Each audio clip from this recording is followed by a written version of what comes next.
Yes. Welcome, everybody. Cannabis News with Joe Klare. It's October 22nd, 2018. Presented, as always, by the Marijuana Times. Check us out at marijuanatimes.org.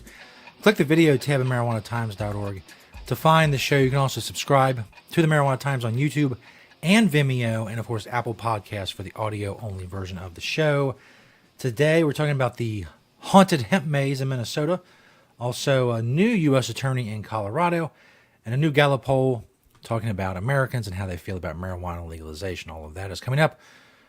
First, of course, Natureside, an awesome sponsor of the show, nature-side.com. Check out their organic, all-natural pesticides. Natureside is what you need if you don't want to use harmful chemicals, if you want to grow safe and poison-free, if you want to be regulatory compliant in the state that you're growing in.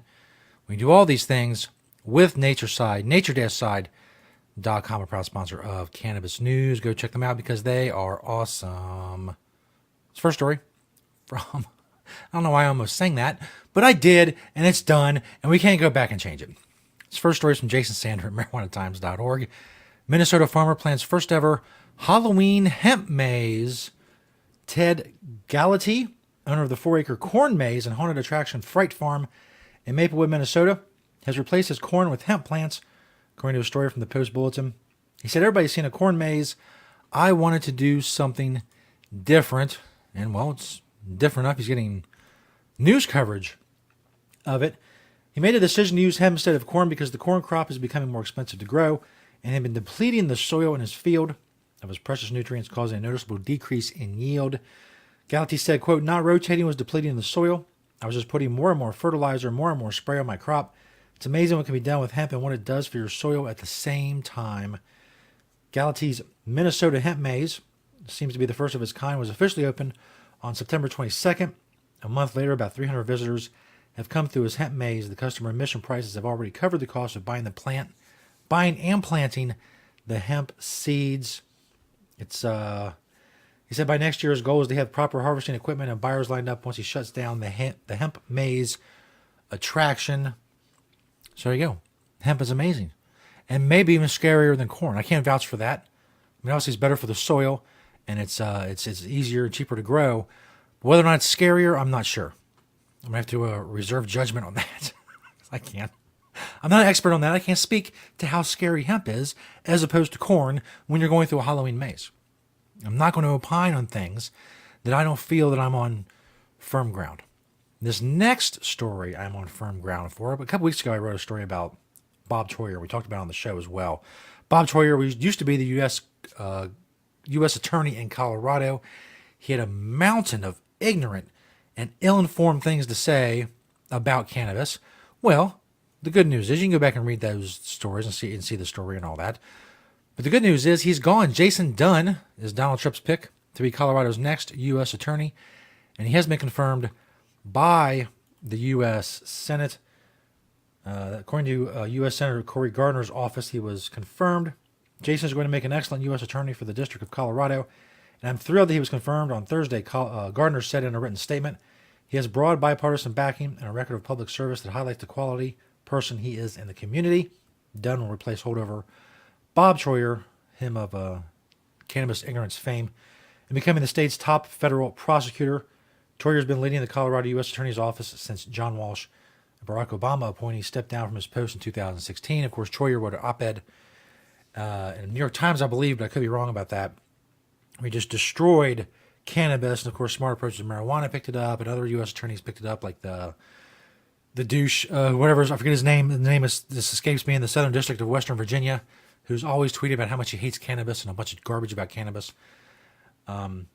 So what this guy is going to do about cannabis, we don't know. We do know that Senator Gardner is a supporter of cannabis legalization, and he has been the spearhead in getting Trump to change his mind, at least somewhat, about the issue. He might like Dunn for other reasons. They may disagree on marijuana. We don't know. It remains to be seen, of course, but it's something that I suspect will come up very soon, if it hasn't come up already and I just missed it. I mean, I read a lot of cannabis news, but I can't find, everything. I'm just one person. Come on. In any case, I'm sure there'll be something coming from new U.S. Attorney Dunn on cannabis because he's in Colorado, and I think it's going to come up. There's going to be some discussion about marijuana in Colorado. That's something I've learned in my years of following cannabis news. This last story is a new Gallup poll from Gallup.com. 2 in 3 Americans now support legalizing marijuana. 66% of Americans now support legalizing marijuana. Another new high in Gallup's trend. Over nearly half a century, the latest figure marks the third consecutive year that support on the measure had increased and established a new record. If you're watching the video version of the show, there you see the chart from 1969 all the way up to today. Things kind of peaked in the late 70s, and then Just Say No campaign kind of destroyed marijuana's popularity through the mid-90s. And then it started climbing again, and then it hit, in 2009, it was 44% wanted cannabis to be legal. Now it's up to 66%. It's been climbing fairly steadily over these many, many years. And it's, as I always say about these, and it bothers me a little that we do these stories because, well, for two reasons. The other end of the spectrum, you have these polls shouldn't matter. No one's opinion on what you do, as long as you're not infringing on the rights of anyone else, should matter. And on the other hand, they absolutely matter because cannabis is not going to get legalized without popular support. That's the state we're in. We shouldn't be here. This shouldn't be something that we have to worry about. We shouldn't have to worry about the opinions of others if what we're doing is not infringing the rights of anyone else. But it does matter, so these polls are important. And now 66% for recreational legalization is a pretty robust. The October 1st through 10th Gallup poll was conducted before Canada last week. It became the second country in the world to legalize the recreational use of marijuana. In the U.S., voters in 4 states are voting this year on measures to allow recreational or medical use of cannabis. Support for legalization in the U.S. has continued to grow, according to Gallup, and according to their polls. Even as Attorney General Jeff Sessions has pledged to crack down on marijuana at the federal level. Yeah, I don't think that. I think after the midterm, the way the weed seems to be blowing, the way the leaves seem to be blowing, however you want to put it, Jeff Sessions' days as Attorney General seem to be numbered, which is good. If we can get rid of Jeff Sessions and Pete Sessions in Congress, if he loses his seat in Texas, then, I think things will go pretty well for marijuana law reform next year. If they both withstand this and come out unscathed next year, the two Sessionses who are not related, then we're going to have a problem. And we'll continue to have a problem. But I don't think that's going to happen. I think Jeff Sessions is definitely gone. What happens to Pete Sessions? We can only hope that his challenger knocks him out of his seat and kind of releases the logjam of marijuana bills that's in the Congress. Remains to be seen. November 6th, we'll be here to cover it for you. Check us out. We're here on Cannabis News, of course, to bring it to you as well. Keep sharing, liking, and commenting on these videos. Thank you to Natureside and nature-side.com for being an awesome sponsor of the show. Thank you all for watching and listening. If you're on YouTube and you subscribe on YouTube, make sure you click that little notification bell on our website or on our account, rather, on our YouTube page, and you will get notified when a new episode of Cannabis News has been posted. So you will know.